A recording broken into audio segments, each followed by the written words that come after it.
Fix GeForce Experience installation cannot continue error. Hello everyone, this is Sabrina here to help you today.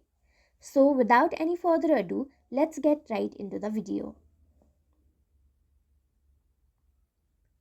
So first, go to Play Store and then search for GeForce.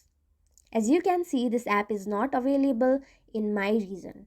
But if it is available in your region, simply make sure you have the latest version of the application. Moving on, tap and hold the GeForce application and then tap on its app info. Then go to its storage section and clear cache. If the problem still does not go away, consider uninstalling the application and reinstalling it again. Make sure you have a stable internet connection.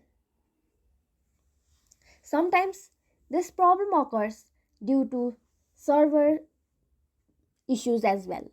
If that is the case, you can do nothing but wait. So that's it.